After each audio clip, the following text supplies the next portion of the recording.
David Goggins. The name alone has become synonymous with mental toughness, grit, and the unrelenting pursuit of self-mastery. But before becoming a Navy SEAL, Army Ranger, ultramarathon champion, and world record holder, Goggins was a man on the brink of collapse. Overweight, trapped in self-pity, and haunted by a lifetime of trauma. Let's go back to the beginning. David Goggins was born into a storm of turmoil.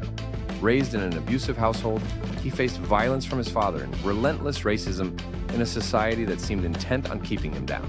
By his 20s, the battle scars were evident. His body weighed 297 pounds and his spirit felt even heavier. He was working as an exterminator, drowning in despair, hiding behind food and television.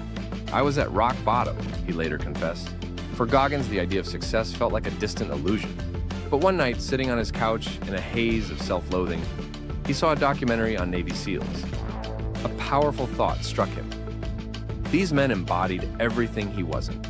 That realization brought tears to his eyes, not out of admiration, but from the painful recognition of his own weakness.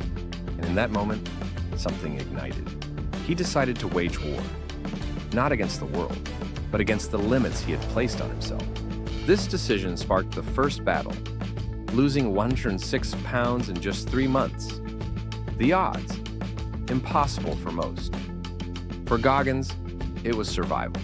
He ran until his legs screamed in agony, wearing a trash bag to sweat out the weight. When his lack of swimming skills left him flailing in water, he fought to teach himself, inch by inch. When his shin splints felt like knives stabbing into his legs, he crawled home if he had to. His mantra?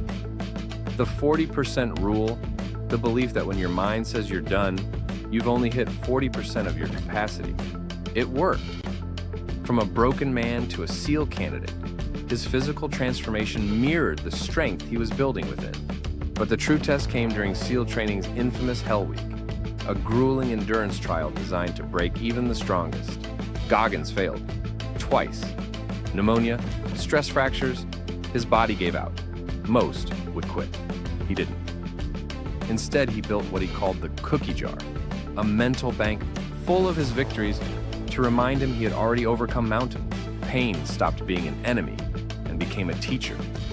On his third attempt, Goggins not only passed Hell Week, but emerged with the resolve hardened into steel.